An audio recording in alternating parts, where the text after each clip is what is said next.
interesante que, bueno, nos pudieras contar mejor sobre qué características tienen estos sistemas activos.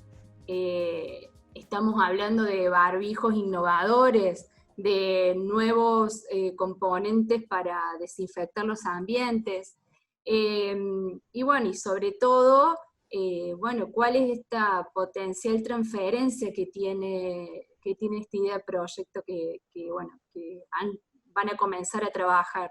Por eso nosotros planteamos la alternativa que es usar sistemas activos. Activo significa que van a ingresar al sistema partículas víricas, pero va a tener un virucida, un desinfectante, que las va a desactivar. Tampoco las, digamos, en virus eso significa matarla, porque el virus no está técnicamente vivo, o sea, es un agente patógeno, pero bueno, el hecho es que no te puede infectar. Incluso si ese virus que pasara y entrara a tu coso respiratorio, entra de una manera inactiva. Y por lo tanto, lo más que puede generar, cosa que es medio insólita, pero es real, lo más que puede generar es respuesta inmune. O sea, vos podés reaccionar frente al virus, pero no tenés infección. O sea, que es como funciona una vacuna en realidad. El virus, justamente se habla de virus, en muchos casos, atenuado o desactivado. Significa que toda la estructura química en esa está, pero está de una manera que no es infecciosa. Los virus es bastante extraño decirlo en el contexto actual, pero son sistemas bastante delicados. Primero porque no tienen la célula completa para defenderse. O sea, no van como una bacteria con una célula, sino que son un agente muy libre. Estos virus son bastante más malos porque tienen lo que se llama la cápsula o la cosa que tiene afuera, la famosa corona, que los protege un poco del ambiente, pero no los protege de muchas cosas, digamos, son materiales relativamente débiles. Entonces, la idea es usar un virucida que está retenido en la tela o en distintos métodos del barbijo y hace ese efecto. Ahora, ese virucida, no, claro, existen virucidas que nosotros conocemos, entre comillas. El alcohol, o sea, es un desnaturalizante de proteínas y de lípidos, también alguna medida de eliminación de membrana que desnaturaliza el virus. Y, por supuesto, el hipoclorito de sodio, la lavandina. O sea, el problema es que no se puede poner hipoclorito en el barbijo, ni tampoco alcohol, porque estarías respirando alcohol en primera instancia. Entonces necesitas un virucida que tenga características, que sea relativamente biocompatible para el barbijo, no puedes poner una cosa tóxica para el ser humano, obviamente, y que sea en alguna medida un poco volátil.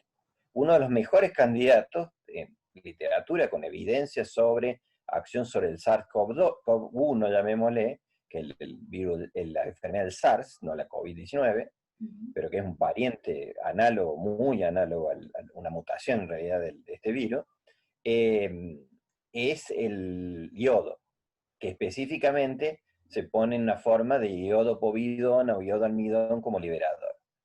Y eso la ventaja que tiene bastante persistencia, o sea, claro, no se muere a los 10 segundos como el alcohol, por ejemplo, sino que persiste por un cierto número de horas, y con lo cual vos lo podés utilizar durante un cierto tiempo, y además, esta cuestión de activo tiene una ventaja adicional, que es recargable, entre comillas. O sea, uno puede ponerle más de nuevo, o sea, tiene un periodo de uso, pero cuando lo terminas no lo tienes que tirar, vos podés recargarlo si tenés el desinfectante.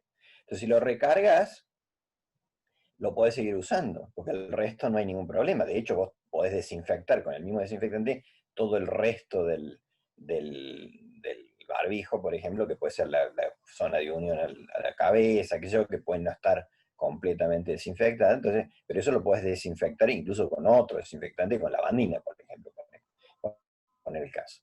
Pero resulta ser de que vos podés reutilizarlo y se puede hacer un protocolo de reutilización. Con el momento actual, eso genera en todo el mundo, pero en la Argentina, más en una de esas que en otros lugares, la disponibilidad. O sea, si la gente puede hacer eso, y de hecho la povidona de yodo no es un medicamento esotérico, es lo que se usa todo el tiempo en campo quirúrgico para pintar la piel para el uso del quirúrgico. Ahora, ese virucida y otros que podemos combinar y poner juntos, no tiene solamente eso, es como una plataforma. Y la idea de la plataforma es decir, bueno, tenemos el barbijo, sí, pero también tenemos que proteger los ojos, entonces necesita una antiparra. Y la antiparra tiene que tener un filtro para que pase el vapor de agua, porque si no se empaña, pero ese filtro tiene que tener virucida también. Y después tenemos la ropa, por ejemplo. Y bueno, la ropa la podés recargar con eso, con lo cual aseguras que por lo menos cuando te la sacas no te contaminas.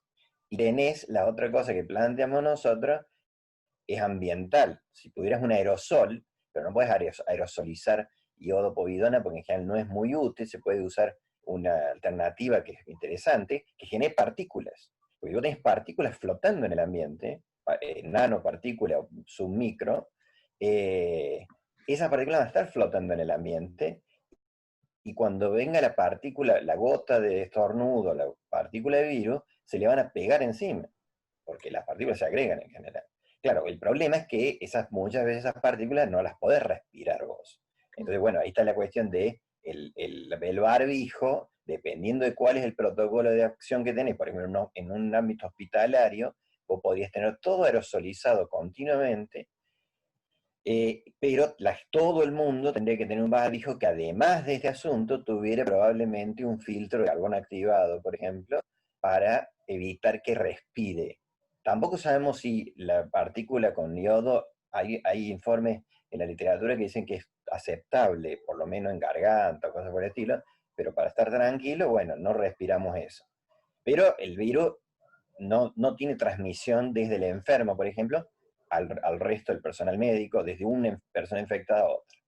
La otra alternativa que usan mucho los veterinarios, por ejemplo, son las alfombras y barreras de paso, donde vos tenés que pasar, en una habitación tenés que pasar a través de una barrera de tela que está impregnada con el virucida. Eso se usa, por ejemplo, uno lo ha visto en los supermercados, cuando los empleados entran al área de carnicería, áreas sensibles sanitariamente, hay barreras plásticas que evitan que haya transmisión de polvo de una a la otra. Si encima le pones un virucida, evitas la transmisión, la propagación. Y no es ninguna de las personas está infectada, pero si haces ese tipo de controles, podés lograr un buen efecto. En China han hecho estudios en hospitales, en Wuhan, donde fue la infección, y descubrieron de que había virus en el ambiente por el movimiento del personal médico alrededor del paciente, levantaba lo que probablemente estaba en el suelo, lo levantaba, había virus en el suelo, no tanto, y había virus, por ejemplo, en centros comerciales, donde había reunión de mucha gente moviéndose, y evidentemente algún infectado, que dejó y eso se movió. Entonces, eso significa que hay que desinfectar el ambiente. Yo te contaba antes de que una carta a la revista Science de ecologistas científicos chinos protestando de que China liberó 5.000 toneladas de desinfectante en Wuhan. Eso lo dicen ellos y les creo porque no son gente bastante seria, protestando por el daño ambiental. Obviamente uno dice, bueno, hay que ver qué es lo más importante en un determinado momento. Pero eso lo que a mí me informó es que China puso 5.000 toneladas de desinfectante en Wuhan, en la ciudad de Wuhan. La ciudad de Wuhan es del tamaño más o menos de la ciudad de Córdoba, no es tan inmensa. Tiene muchos habitantes porque, bueno, hay mucha densidad. Pero ¿qué quiero decir? Que es una cantidad tremenda. Quiere decir que es más o menos como han tratado a la ciudad como si fuera lo que en el mejor de los casos en Argentina estamos haciendo con el interior de un hospital.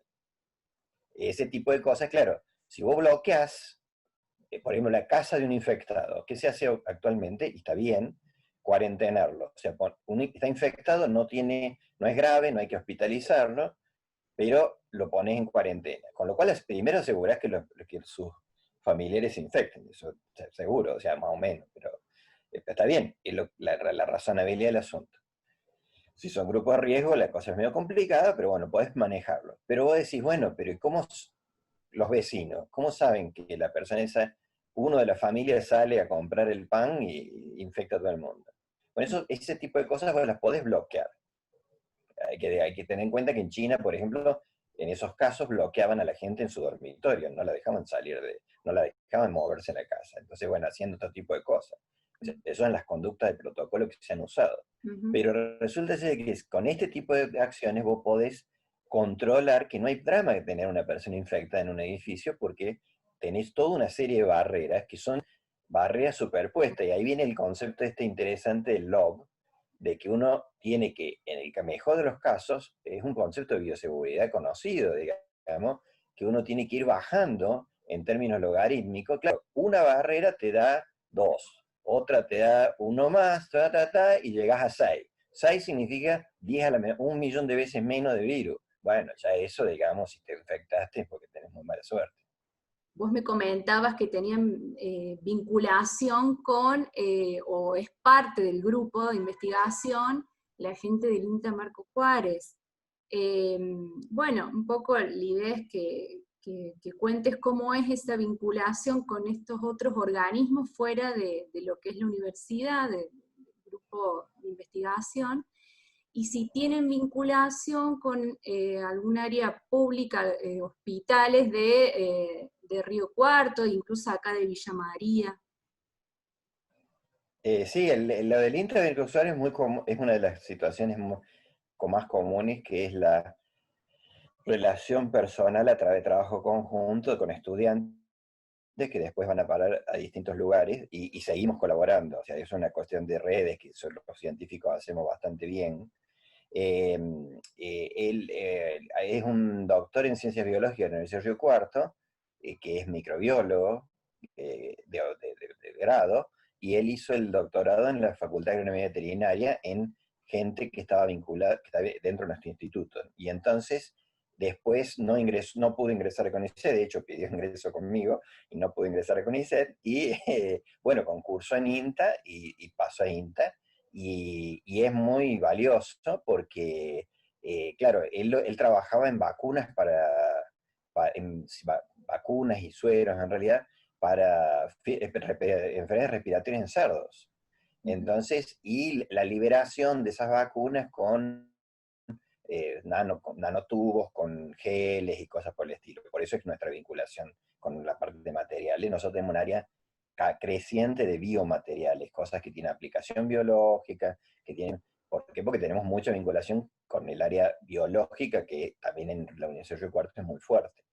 Y con la parte de los hospitales, hemos intentado hacer contactos, qué sé yo.